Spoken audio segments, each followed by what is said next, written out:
Hi, it's Fies Tarot. Hello, collective. So, this is our end of the month love reading. So, this is collectives po, ha? Okay, so any zodiac sign, pwede naman. Okay, so, yeah, syempre, before tayo mag-start, kung hindi ka pa nakakapag-subscribe, please do subscribe and hit the notification bell para lagi po tayo maging updated sa mga mangyayari pa lang. And yes, so kung may tanong po pagdating sa private reading, just message me sa akin pong FB page for more info. Ganun din po pagdating kay Perception of Light. Okay, so ito yung kanyang name sa kanyang FB page. So, yan, para hindi kayo maligaw, ha? Ito yung spelling, ganyan po, ha? And yes, don't forget na mag-follow. Thank you. Okay. And yeah, if you're interested sa ating all-in-one Evil Eye bracelet, yes, oo, just message me. Ganon din po pagdating sa ating Evil Eye ring and sa ating Evil Eye necklace. So, ito siya. This is adjustable. Okay. So, ganito yung kanyang chain. Ganyan yung chain niya. Hindi siya yung parang hiwa-hiwalay. O, di ba hiwa-hiwalay? Oo. So, yeah, ito siya. And ito naman si ating ring. Yes, lahat po sila is adjustable, ha? Okay, sa mga nagtatanong. Okay, yun kasi yung adjustable po. Okay. Yes po. And this is non-tarnish and ang tawag doon hypoallergenic. Oh, parang may ganun siya. Okay, so, yeah, let's start collectives. Oo nga pala, abang-abang kayo sa next nating promo. Okay, sa mga hindi nakahabol ng promo last week. Last week nga ba yun? Ata, okay? Yeah, meron ulit tayong ilalabas. Unahan na lang. I don't know kung ilang slots. Maybe 15 lang ulit or 20. I don't know. Pero yeah, i-announce namin naman. Okay? So, let's start collectives. So, ano bang meron ngayong end ng March? Anong situation? Okay. Anong situation ang meron? Ace of Swords, the Hermit. A lot of realization, a lot of answers, a lot of sabihin nating lessons. Okay? A lot. Yeah. So, nandito ka sa pagdedesisyon na pwedeng mangyari. Cutting off or subukan muli. Okay? So, ganyan. Some of you pwedeng Virgo ito. And Aquarius. Okay. So, tingnan natin. Ano bang meron sa kanya? Ano bang meron sa taong to? Iba sa inyo makakuha ng another or sabihin natin new connection. May new connection coming bago mag-end ang March. Okay? So, lalo na kung iba sa inyo is sabihin natin matagal ng single, no? From this person na talagang ini-stalk nyo through reading. Okay, so tingnan natin anong meron sa kanya. The Queen of Wands, Universe. Ooh. Okay. Yeah. The Sun. Okay, so unang-una pa lang sabi natin, a lot of realization, a lot of sabihin nating answers, no? Clarity. Andyan din yung decision. So, I think, itong taong ito, sabihin nating masama na ugali eh. Specific yon. Napakasama na ugali nito. Okay? Kahit mali sila, sila pa rin yung tama. Andyan yung ego nila. Andyan yung compare nila sa'yo, mga ganyan. And I think, the Queen of Wands universe, sabihin nating some of them, it's a kabit. It's a kabit. Okay?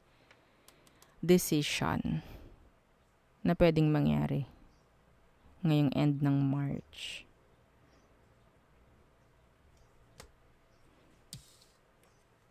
Decision pagdating sa taong to. A lot talaga. A lot of, sabihin natin, clarity. Okay? Iba sa inyo, makikita nyo talaga yung totoong kulay ng taong to. Na pwedeng sabihin nating dati ay guni-guni mo lamang siguro, ay baka guni-guni ko lang yun. Oo. Pero by end of the March, doon mo makikita talaga yung guni-guni mo is totoo pala. Na, okay? May mga mabubunyag pagdating sa kanya.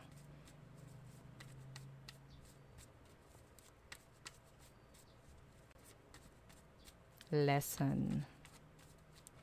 Anong meron ba? Tingnan natin. Ano ba ang sabihin nating emosyon or intention ng taong to sa'yo? The Ten of Swords. For the intention, the Ten of Swords. Hello. Why Ten of Swords? The Seven of Swords. May panggagamit. Sila pa yung matapang. Okay? Or sabihin nating parang some of them, this is specific, iniaangat nila yung sarili nila sa pamamagitan ng pangdadown sa'yo. Ganon siya. Sama na ugali nito, collectives ha. Saan yun napulot to?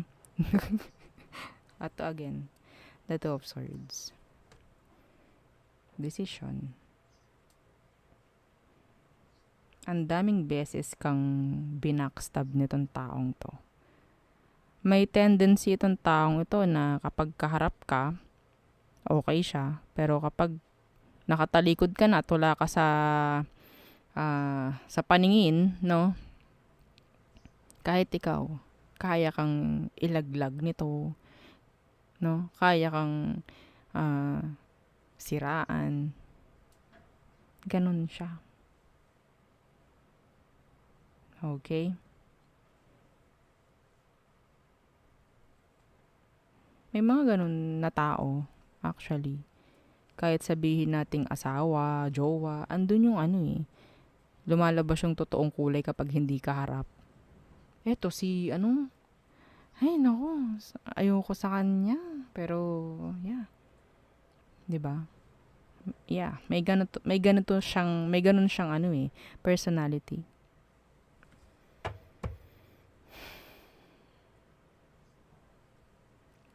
Andiyan yung pang-blackmail ng taong ito. So, magkakaroon ka na ng mga sabihin nating clarity or magkakaroon ka ng maalis na yung confusion if ever pagdating sa kanya. Makakapag-isip ka ng malinaw. Okay?